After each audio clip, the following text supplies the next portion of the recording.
we're talking about the high-end restoration market. In our last class, we talked about the high-end collectible market from an exotic perspective. You know, Ferrari and Bugatti and one-off racers and Alfa Romeo and vintage Porsche. But there's another market. There's another high-end market that is unique and special. You may say, is that the muscle car market? Close. It's similar to the muscle car market, but it's even more unique, it's even more high-end, and let's face it, it's even a little bit more speculative.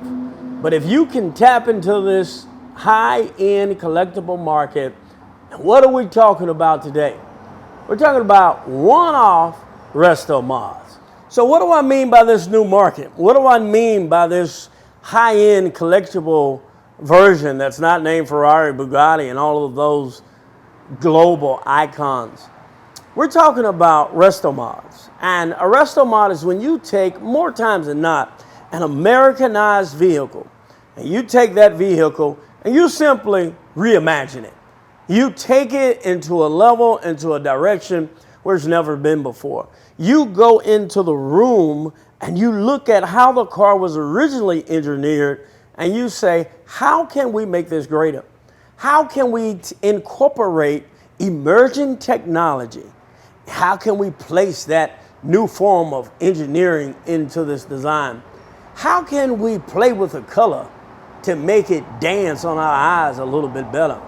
What can we do in the form of the interior? What about all the lumbar support and all of the technology that we have today? What about a Bluetooth? What about GPS? What about if I'm driving a car and I want that safety assistance that gives me a yellow light and it lets me know when I'm turning into a lane with someone else? How can you take all of this emerging technology and then take the car and let it compete on a grand stage with a modern Lamborghini or modern Ferrari, or maybe the new Corvette, or some luxury Mercedes or BMW or Rolls Royce? How can you compete? And that's what that market is all about. The market of emerging technology, the market of advanced engineering, the market of supreme craftsmanship. I want you to join me today as I talk with one of my good friends, one of the baddest builders on this side of heaven. We're going to talk with Steve Cook of Steve Cook Creations, and we're going to talk about one-off builders. And so I want you to be a fly on the wall as Steve and I just kind of talk cars. We talk about pushing the envelope. We talk about emerging technology. Listen, you want to hear this class. They were talking about the high-end version of classic car collectibles. Footnote, Pro Touring Restomod. Sometimes Restomodding gets a bad name from purists. They say, oh, you're tearing that car up. The car didn't have a fuel injection, and that's not period correct. How do you, not that you build for them, but how do you reason restoration and Restomodding, pushing the envelope, but yet being true to what it was? Well, that's the struggle I have with my dad. He's a purist, you know, and the best that car ever looks is probably the day it shows up here. From that point on, he's wondering what I'm doing. You know, the Buick we cut the whole top off of it. He said, that's the prettiest part of the car you just took off. But I don't know. You know, he was a drag racer, get from point A to B. I really appreciate all that. I want performance on a car and stuff, but I guess I feel like I've somehow or another have learned to trust my instincts and just do what I do. That's that artist in you. I hope so. Yeah, you know. Yeah. You see something, it's in your head, it's in your spirit. It's like, I can't leave that there because I see something else. Yeah, I know when I go in, and sometimes things get a little bit too far out of, even I think, like you're saying, well, you should change this. And if I come in and there's just something I just feel is not right, I just think, let's go back where we started. Somewhere along the way, I veered off of what I want this to look like, and you got to kind of come back to your center. Yeah. Now you talk about your dad, and I've been here a little while, and I hear a lot of family.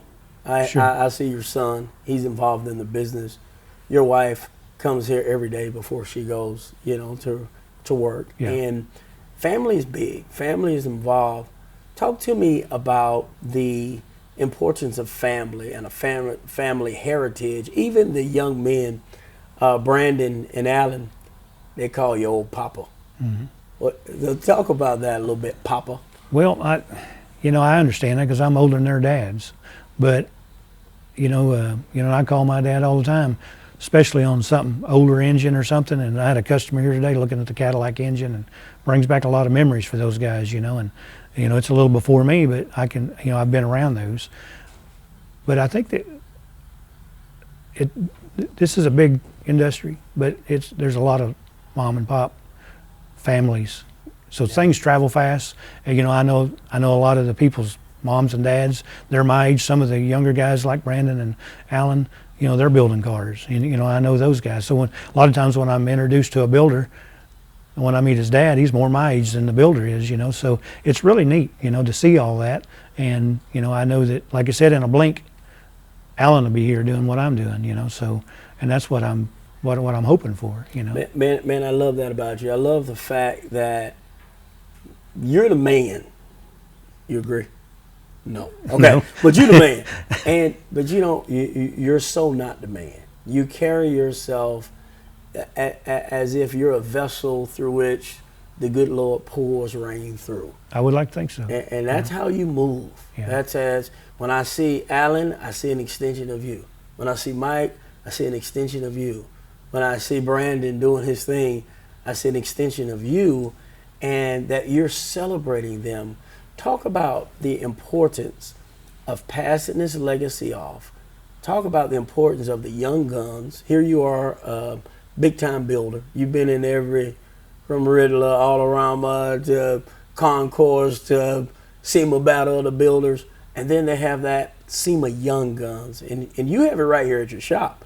You have some young guns that ain't no joke. No, yeah. Talk about the young guns in this industry. Well, I don't think anything we're doing makes any sense if we can't pass that on. That's what you and I have been allowed to live this long. That's part of the wisdom and the knowledge that we've attained, that we're supposed to pass it on. And that's what I tell them first. If I say something, it's not because I got it all figured out. It's just that I've tried that and I know pretty much what's going to happen.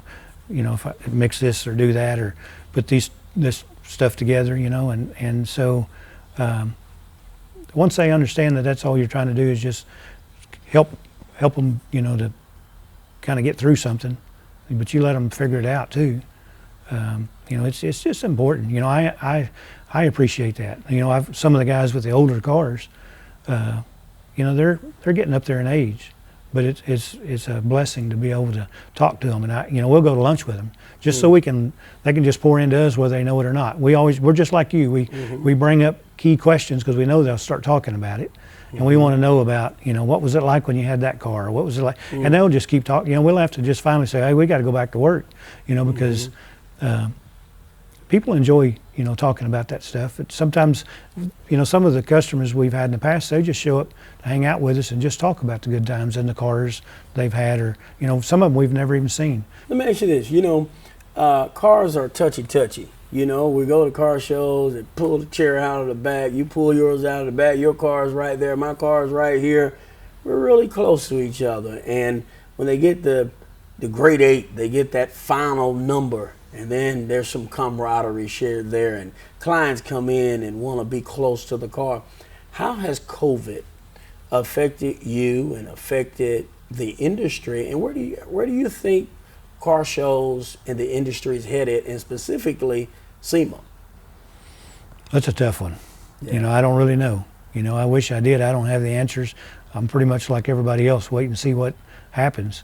I think it kind of makes you think about things, but I also know that life's got to go on. We got to, as far as SEMA and all that stuff, it's really important for everybody. I think that as much as I would do this, no matter if anybody ever got to see it, and I preach to those guys that do what you do, whether anybody's here or not, because the one thing about our business as an industry, there's a lot of shortcuts and different things, but if you're honest with yourself and not go down that road, it'll show up, So, but it's still important when it's all said and done. You still, the best friends I got in this anywhere are the people I've competed with. You learn that through life, you know. You go to battle with them, but they help push you to a higher level, and you do the same for them. And then, you know, you got a lot of respect for them. I tell anybody, if we go up there and they got a better car, my hats are off, because I know how much we worked on ours. Yeah, but that don't happen too often, do it? Well, you know, it does. You know, you'd be surprised. You know, you really would. You know, you're gonna be in the number though. Well, we would like to think so. You're gonna be in that number. Yeah. You're gonna bring a good one. Yeah. Yeah, you're gonna bring a good one for Well, sure. I mean, that's where we feel like that we're comfortable with what we do, and then we know if we do what we do and do it well, we're gonna have a pretty fair shake. We know we're gonna have something to bring. Can you talk about the sport of the show car business, the sport of playing cars, of bringing your car to the show? You bring your car to the show, and we're gonna play some cars through the judges. Talk about the sport of that, and the fulfillment of that, and the competition of that, and the satisfaction. Talk about that, the car show side of it, and not just private ownership, keep it in my garage, but when you're really building something, you're gonna put it in an enclosed trailer, you're gonna load it with care, unload it with care, and it's built to be a show car. Talk about that side of it. Well, we got a side of that and that usually our cars the first year or so were that, but most of these cars these day and age, they're drivers. They all turn into drivers because I think they sense the value of something they can really use. And that's really has what changed. If you're talking about where cars are going now, a lot of the parts are improving the suspension, the drive, the comfort of the car. That's where I kind of draw the line on the original car. It's got so many limitations, you know, the gearing, the suspension. It's just not as creature comfort as the cars are nowadays. And so that's why you start changing things. You want to drive from here to Houston. You know, you probably don't want to drive a 61 bone stock Impala, but you can take some of the cars, you know, that we've got going now. I can drive this 69 right here. There you go. Yeah, it'd be a good trip. Yeah, it'd be a fun trip. Get there in a record-breaking time. Yeah. And a lot of people see you and remember that. You know, I have customers and people say, I seen that car in Louisville, Kentucky, not at the car show, but at the gas station, because road tours are real popular now. Wow. And it gives them a chance to, you know, it's one thing to meet people, you know, because that's another thing. Car shows there's a lot more to it than just that. You know, we're involved in ministries that do drives, I guess I would call it, for drug addiction and different things, and people put that on, and we've always enjoyed that because we get to go drive our car. You know, it's 100 miles what they do. Normally it's you drive sometimes 20 or 30 miles to get there, then they drive 120 miles. So, but it's a whole day of driving. Let me ask you this now, if you don't mind me saying, sharing rather. You're definitely a man of faith. Sure. You're a man that believes in something beyond yourself. Yes. And that seems to be a big part of your makeup and how you carry yourself and how you build cars. And sometimes individuals and builders get the wrong impression that if you're a custom car builder, you got to be tough and rude, and you know, you don't have to have faith. You can, you know, we get pigeonholed in the wrong direction. But your faith is clearly big. You know, when I met you at the shop early this morning, one of the first things you did was have your devotional. Talk about that, if you don't mind, the importance of just knowing yourself, knowing what's important to you before you even start your day.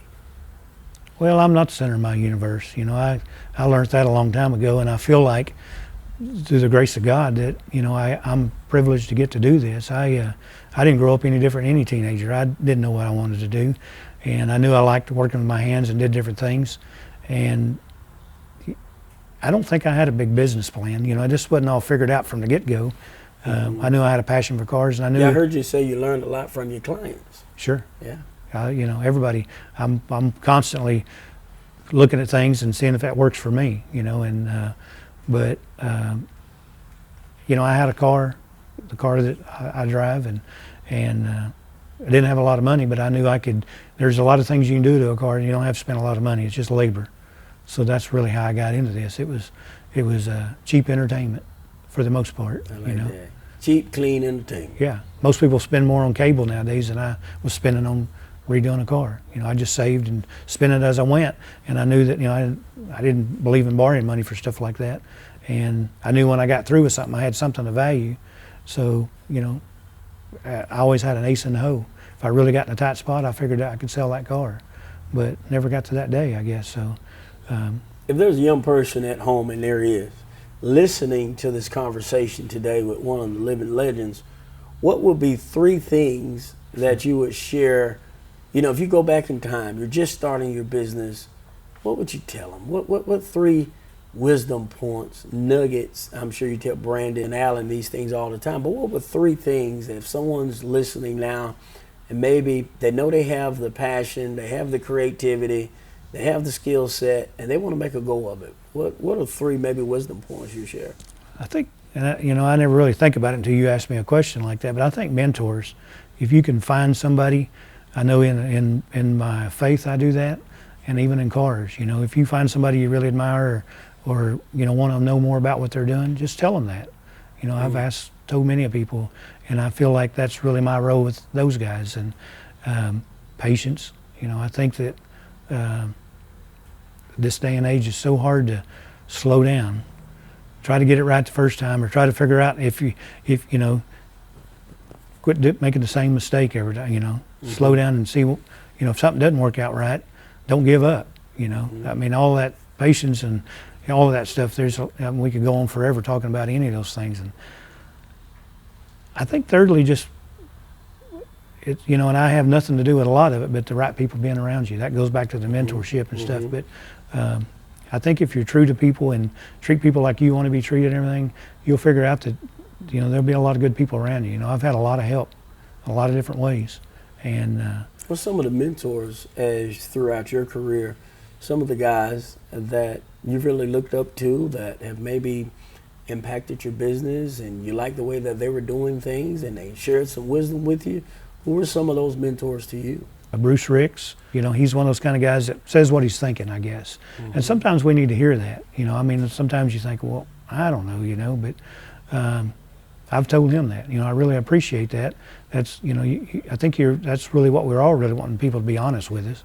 And to me, that's really a start to be a mentor. You know, you got to really just, hey, I'll put it out there. You know, you can figure out how you want to go about it. And he's always done that for me. I thought that was really good. Ted Davis, he just has, well, Gil Losey, which was a great customer of mine, and he's the same way, but he would go to Ted's and say, you know, with his antique cars, he said, I can't even understand the passion he has for cars. So I think that's with Ted, that was one of the places I wanted to show you. But that's why I take people over, because that's why I still like to work on antique cars, because, you know, those are part of somebody's family. They've been heirlooms, and, you know, or in this car he's working on now was in the World's Fair in 1931, and, you know, he does so much research, it just wears me out, you know, on the history of him. But you just got to love that about him. You know, he's got his own foundry, he casts his own things, his machine shop. Wow. You know, he can build every part. You know, now it's all billet in our world, or, you know, machined. And he can do a lot of that, but he still does a lot of it the old way, the way they did it, because he wants it to be authentic to however they're doing it, you know. And so, you know, that's the one thing when you look at a car like this, or some of the cars we're doing, or a lot of people are doing, man, when you start thinking about the hours and the difficulty, then that's another thing, the level of difficulty that people had to go through. It's just, I don't know, it's amazing. You know, we find a lot of individuals are fascinated with our industry, and we love that. They're fascinated with the industry, and everybody wants to restore a car, but it's still a long journey. Yes. And the long journey translates into, it can still be expensive. How do you advise a young builder who is maybe not connected with the client that's ready to run the marathon, but he has a client that wants to run a mile? Because what I find sometimes is young builders want to run a marathon, but the client's like, no, let's just run a mile. What wisdom might you have for that builder of just doing the best you can on the mile journey and not trying to take a mile journey and turn it into a marathon? Yeah, I mean, you basically said it. I think you just got to really read that customer, and then maybe try to get a plan where maybe you have to phase it, you know, where they take a break you take a break, you work on something else, and the best way to set all that up is do a good job on, and I try to get them to start at the base, and that way, you don't have to undo anything. So, just basically kind of read the car and say, here's what I really want to start on, so I can be set up to do the next step. And even if you end up not doing it, somebody else will really appreciate it. Goes back to being patient. Yes. Yeah. Don't run too fast. Don't outrun the client. Yeah. Don't try to get to the, it's just like paint. I got to get this done so I can paint it this weekend so I can see what it looks like, Well, I think that experience shows you do what you need to do, you'll know what it's going to look like. You don't have to, You don't have to see it in color. Yeah. You know it's going to work. Yeah. So we just kind of keep putting pieces together. We never see these cars together until the owner does. We mocked them up and everything, but I told you the other day that they look a lot different whenever they're all painted. It kind of simplifies them when everything starts blending together. But since we've done enough of them, we see that. What about build philosophy? I believe that safety is very, very important. And so if I'm doing a car, safety has to be there, but then it has to function. And I heard you talk about that the other day we were talking about kick panels and that and door panels, and that you don't want to glue the door panels in place and you can't remove them if you need to. You always got to think about the other person who's going to service the car. Maybe it's not going to be you. Talk about some of your build principles and some of the principles that maybe a young builder at home can learn from you. Well, I just think you got to realize that at some point somebody's got to be able to take this thing apart, and you may not be there. And for whatever reason. And for the most part, once somebody starts working on this car or something, they'll figure out kind of what's going on, just because, you try to do everything in an organized manner. But, there's a lot going on some of these cars with all the wiring in the computer. But, it just goes back to, and you know this, we put them together and take them apart and put them together and take them apart. Each time, it's like doing body work. Each time you go around the car, you're trying to eliminate about 25% of the issues. And you start, there's so many of them that you don't even know where to start. But as you keep going along and doing that stuff, you realize that car's getting closer to what you want it to be. So it's not something you're going to, as you lay everything out, you keep looking at it with an open mind that you may not be able to get into that, when the air ducts are in there. And so it's layers, So now you're definitely a hands-on builder. Sure. There's not much on the car you have not physically touched. Yeah. What's your favorite part? What's your favorite part? What's your favorite thing to touch? I'd be putting you in a funny spot there, but I know you enjoy it all. But what's your home run pitch? You can get on base with all of them, but yeah, I think I think all of them really are. I love it today that we've started the car for the first time. It's it's like hearing a baby cry or naming a kid. It's like it's alive. And do you cry? No, I don't know about that part, but I do get. I think I'm probably as emotional or more so than anybody else. But it just makes you feel good. You finally get to hear that thing. Big accomplishment. Yeah, because to me the sound of it and everything is important as anything, and the color, the stance. It's nice to see one painted, but just everything. I get, we're fixing to go back out to Gabe's and pick up a 59 Impala, and it's exciting just to see. It'll all be in there, even though it's in primer, but it's going to be fun to go and see what that, kind of seeing your vision come to life. And that's the fun thing with Alan. He's always drawn cars now we got drawings of cars that are finished. And that's a full circle, and that's really cool, That's awesome. Yeah. That's awesome. Yes. I heard absolutely beautiful is the end result. It's absolutely beautiful. Just seeing it in the magazine is dynamic. Seeing it up close is even cooler. This is a high end of the market. This is a different level. And more times than not, it's gonna be an American car, as you see that we've talked about, at least the way I build them and the way Steve builds them. When it comes to Restomods and Pro Touring and push them to the next envelope, there's nothing like taking that beautiful eye candy of an American design vehicle, infusing modern technology, pushing the envelope to another level, and giving the client truly a one-of-a-kind custom car that has never existed before in the past and very likely would never be replicated. I hope you've enjoyed this class on high-end collectibles, Pro Touring Restomods.